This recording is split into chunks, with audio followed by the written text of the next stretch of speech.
Hello guys, मैं किट्टू और ये मेरा जानकू भाई। और आज हम करेंगे धनतेरस की सफाई। जो छोटी मोटी सफाई रह गई थी ना, वो सब बाकी सारी सफाई तो हमने कर ही ली थी। फिर मेरी दादी यहाँ पे गमले की वजह से सफाई कर रहे हैं और ये मेरा बीच वाला भाई पानी भर के लेके जा रहा है दादी के पास, क्योंकि दादी ने मंगाया था ना। फिर मेरी दादी यहाँ बाहर बैठ के हम ये कलर के डब्बे का ढक्कन तोड़ रहे थे, क्योंकि वो खुल ही नहीं रहा था। और ये अंदर भी मेरा छोटा वाला भाई बन रहा था शाबाश इंजीनियर। बेटा। और यहाँ मेरा बीच वाला भाई कर रहा था मंदिर को साफ। और यहाँ पे मेरे जानकू भाई और छोटे वाले भाई के बीच में हो गई है लड़ाई। अब उसके बाद मैं तो बड़े मजे से देख रही थी टीवी। मैं देख रही थी रुद्रा कार्टून।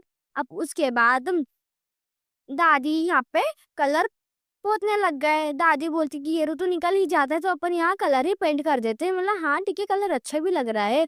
फिर मेरी दादी ने पूरे घर में कलर को पेंट कर दिया है। अब उसके बाद मेरी दादी बहुत थक गए थे, तो फिर मैंने सोचा मैं ही थोड़ा सा काम करवा लूँ। फिर मैं यहाँ पे निकालने लगी हूँ तोरण। फिर यहाँ के साथ तोरण निकालने के बाद मैंने लगा दिया अच्छी वाली तोरण।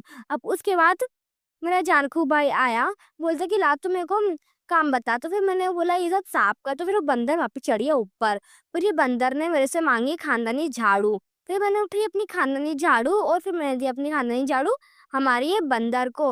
ये बंदर को तो पेड़ ही नहीं मिलता, कभी कभी टांग पे चढ़ जाएगा, कभी कहीं चढ़ जाएगा, बंदर कहीं का। फिर वो उतर गया है नीचे। फिर उसका मुंह सड़ गया। मैंने बोला क्या हुआ देखो। तो फिर वो बोलता कुछ नहीं यार, मैं बोर हो रहा हूँ। तो बोर होते होते वो पट्टी से ही खेलने लग गया। फिर आने लगी अचानक पानी, जिसने पूरे धनतेरस की बैंड बजा दी। हम रंगोली ही नहीं बना पाए, ऐसे पानी आया और फिर पूरे गली में पानी भर गया था। तो फिर मेरी दादी ने उठाई झाड़ू और वो झाड़ने लगे हैं पानी। तो जब तक मैंने अंदर बैठ के मांज रही हूँ बर्तन। मैंने बोला दादी की हेल्प तो करवानी ही चाहिए ना, वो भी थक जाते हैं।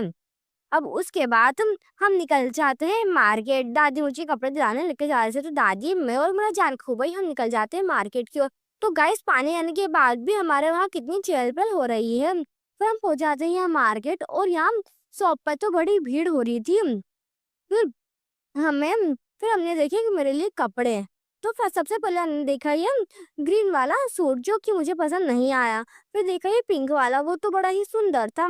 तो दिवाली पे तो यही पहनूंगी। फिर हमने ले लिए कपड़े। फिर हम निकल जाएंगे घर के, लेकिन उसके पहले अपनी दादी ने यहाँ से लिए दिए, क्योंकि दिए जलाने पड़ेंगे ना, धनतेरस है तो दीपावली पे भी लगते हैं। फिर हम निकल जाते हैं घर की ओर। फिर हम पहुंच जाते हैं घर। और यहाँ पे घर पे आने के बाद मेरी दादी करने लग जाते हैं यहाँ पे पूजा। उनने जलाए दिए, फिर मैंने उठाए दिए और मैं चले आती हूँ बाहर दिए को देहली पे लगाने। अब मैं यहाँ पे दिया लगा रही तो मुझे लगा कि बाप रे बच्चे बम जला रहे हैं क्या, तो मैं डर गई। लेकिन फिर मैंने देखा कि नहीं, वो तो अनार है। तो फिर मेरा डर हो गया था खत्म। अब उसके बाद मैंने उठाई फुलझड़ी। लेकिन दिक्कत ये हुई कि बोलो हम तीनों की पोपट हो गई और फुलझड़ी तो थोड़ा चल रही फिर बंद हो रही। फिर मैंने सोचा कि वाह ये बच्चा अनार जला रहा है। लेकिन मेरे दोबारा से पोपट हो गई, वो अनार तो जला ही नहीं, वो फुस्सी हो गया। अब उसके बाद कम से कम तीसरी बार तो पोपट में ही बच्चे ने फुलझड़ी तो जला ही ली। तो बाय गाइस।